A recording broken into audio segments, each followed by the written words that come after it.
Hello guys, I'm Shahab Wali. So today I'm back with a new video for you people. So guys, in this video I'm gonna tell you the history of Argentina. So guys, the history of Argentina. For the first 2 centuries of the Spanish Empire, the west region draining from the Andes to the River Plate at Buenos Aires is the least regarded part of Latin America. It lacks the gold or silver which attract adventurers across the Atlantic to Mexico and Peru. There is no direct link with Spain, all official contact being through Virgil capital at Lima. Most of the early settlements are established by colonists moving into the region from Peru or Chile. In 1726, Buenos Aires has a population of only 2,200. But the area's status gradually improves during the 18th century, particularly after an administrative reorganization in 1776. Until this time, the region has been part of the Viceroyalty of Peru, administered at very long range from Lima.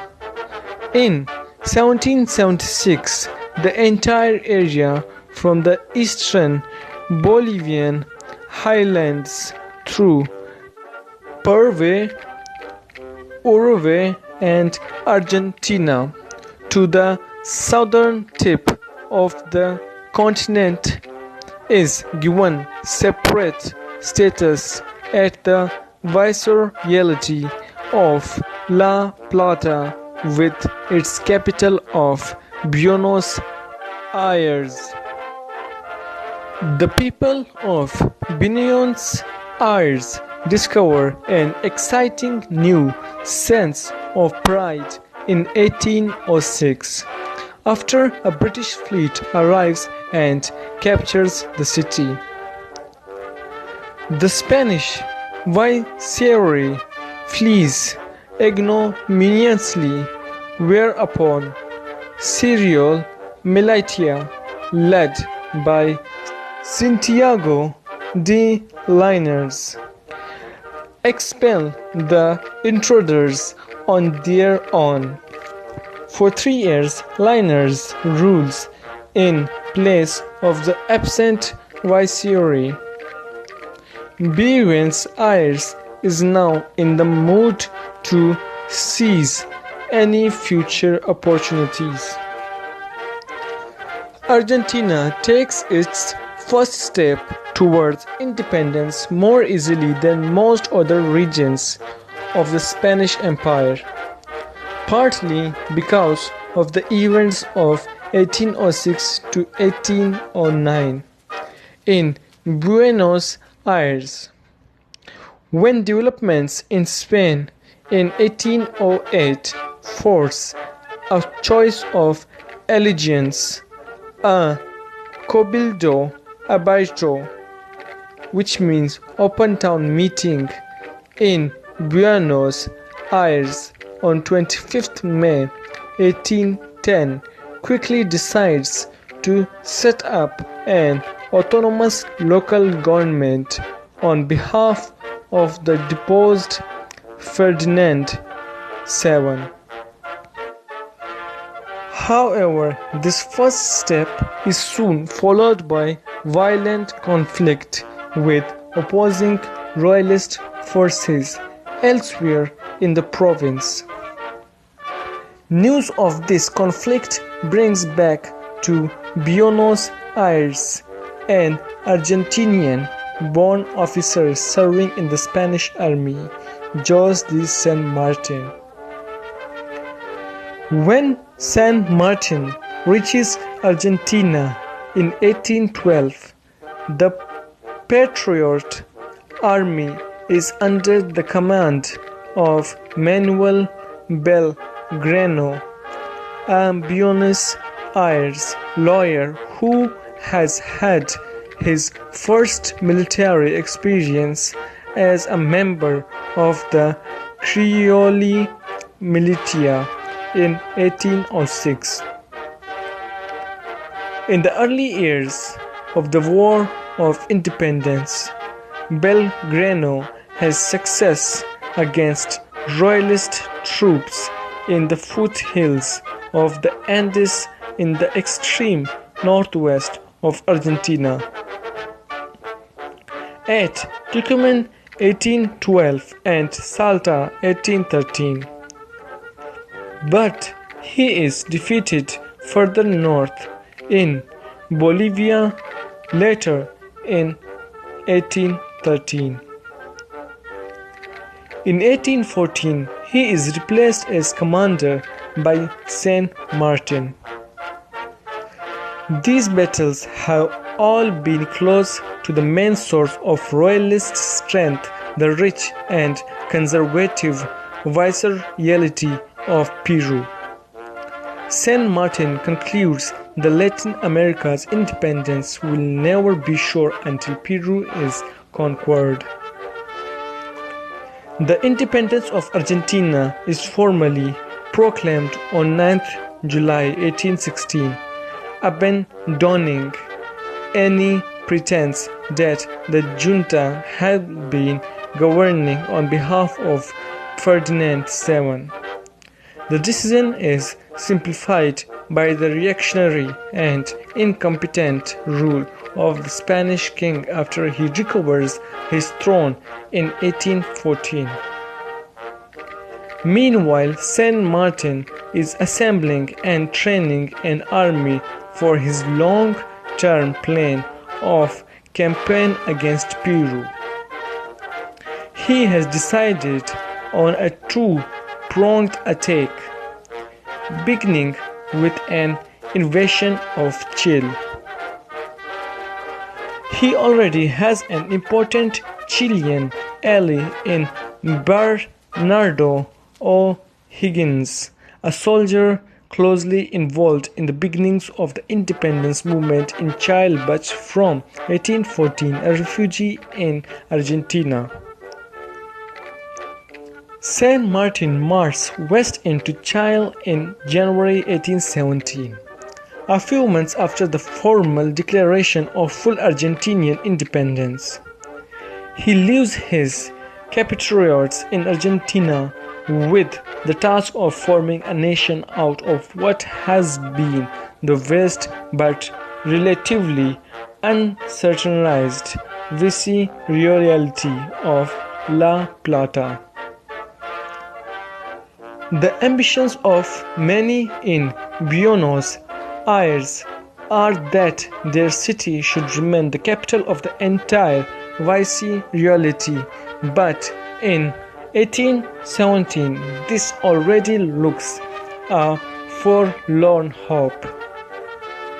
Paraguay has resolutely gone its own way in 1811 and by 1814 in a region almost impenetrable to outsiders. Uruguay becomes a battleground between Argentina and Brazil until in 1828 both accept it as an independent buffer state between them. This leaves a large area consisting mainly on the great alluvial plain between the Andes and the Atlantic, which forms the greater part of modern Argentina. But even this proves hard to hold together, with inland regions strongly resisting every attempt by Buenos Aires to prevail as a capital city. The struggle between Unitarians and Federalists becomes the main political issue in the early years of the Republic. But the question is somewhat academic from 1835 during the dictatorship of John Manuel de Rosas, paradoxically the leader of the Federalists, yet a man with the personal power to control every region of the nation. Argentina is geographically unlike other South American nations, with its vast open plains on which cattle are herded in Spanish imperial times by thought mestizo cowboys or gauchos. This is the tradition which produces John Manuel de Rosas, the first strong man of independent Argentina. He is not himself a gaucho, for he comes from a noble Spanish family and owns extensive ranches, but he lives among the cowboys and trains them to his own thought standards. In the early years of independence, he wins a formidable reputation as a leader of irregular troops. In 1829, Rosas is elected governor of province of Buenos Aires. By 1835, he was successfully imposed his will on all other local governors. His status is now officially raised to that of dictator, making effective use of personalismo. He imposes on Argentina a brutally repressive conservative regime.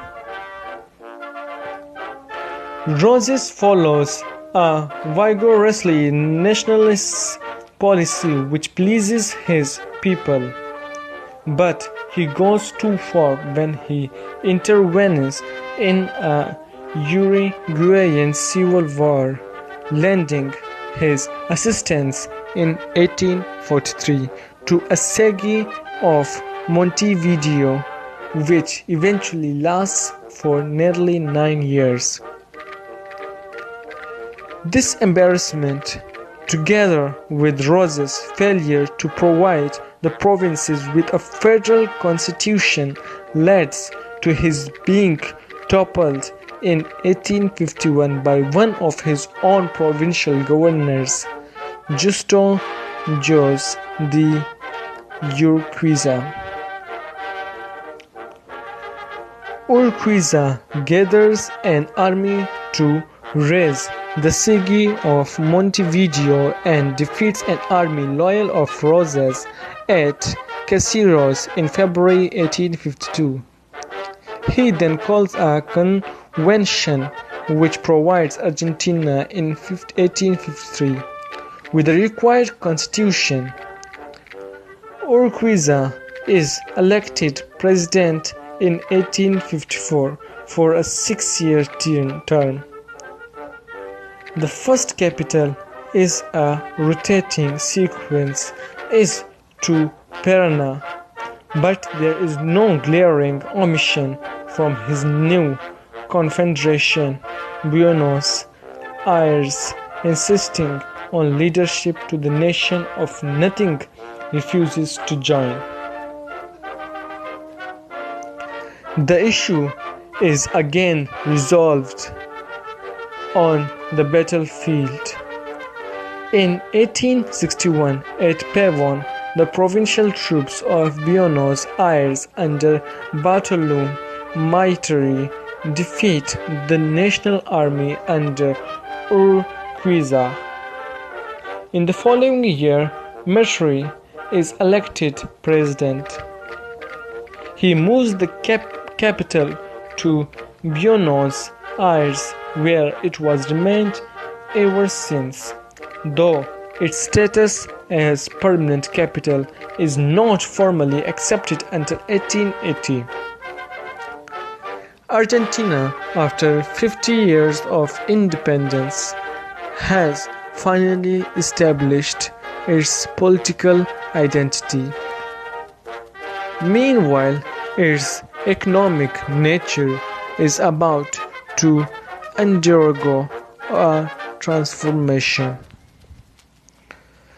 The Argentinian Pampas has traditionally been a lawless area, the preserve of wild cattle and horses, and the equally wild gauchos, the only indigenous inhabitants of the area. The American Indians are nearly exterminated by the colonists in the series of 19th century wars. In 1878 to 1879, the remaining Indians are either killed or are driven south into Patagonia in a campaign commanded by Julio Roca, a general who is voted into the presidency of Argentina in 1880 on the strength of this success. His victory over the Indians is a significant step in a process which is steadily transforming the Pampas. As elsewhere in the world during the 19th century, the arrival of the railway opens up remote regions. Agricultural laborers can be easily attracted into previously inaccessible areas, and their products can be cheaply transported out. At much the same time, barbed wire becomes available to fence in large areas. The owner of great estates realize that wild herds and gauchos are an uneconomic use of these rolling acres, far more prohibitable in the breeding of the cattle and sheep, and in many parts of the campus, and even higher yield can be derived from harvests of wheat and corn. The gaucho is no longer needed. The demand in his place is for peons or farm laborers. With this new window of economic opportunity, the Argentinian government encourages immigration from Europe. By far, the largest group of new arrivals are from Italy and Spain, with Italians slightly the more numerous of the two, but there are also appreciable number of French, German Poles, Turks, and Russian Jews. Argentina already has a smaller indigenous Indian population than other parts of continental Latin America. To this, it now adds a higher rate of immigration.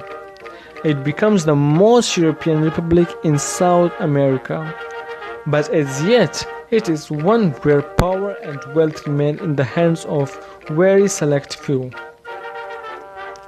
When the Argentinian rural economy begins to develop in the second half of the 19th century, the fertile regions of the Pampas are divided into vast estancias owned by no more than 300 families.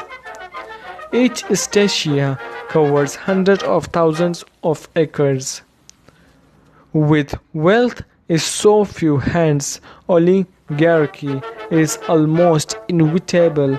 Argentina guild few ensure that power remains within their own circle by means of the exclusive club, the Argentinian Ruler Society, founded in 1866. The presidency of Julio Roca in 1880 began their decade in which the office is passed from hand to hand among a small circle of friends and relations within the rural society. By the 1880s, the situation has prompted sufficient outrage for two oppositions groups to be formed: the Radical Party in 1892 and in 1885 the specifically left-wing Socialist Party. By 1912, political unrest is so potentially explosive that the ruling group reluctantly conceded electoral reform. There is now to be a secret ballot and universal male suffrage. At the next election in 1916, the oligarchy is finally removed from the power. The new president is the leader of Radical Party, Hipólito Yrigoyen. So guys, this was the history of Argentina. So guys, if you really like this video, thumbs up for this video, subscribe my channel for new video updates, and if you want any history about any country, you can mention that in the comment section. So guys, thumbs up for this video again, share it with your friends, and don't forget to subscribe this channel. Thank you guys and have a great day.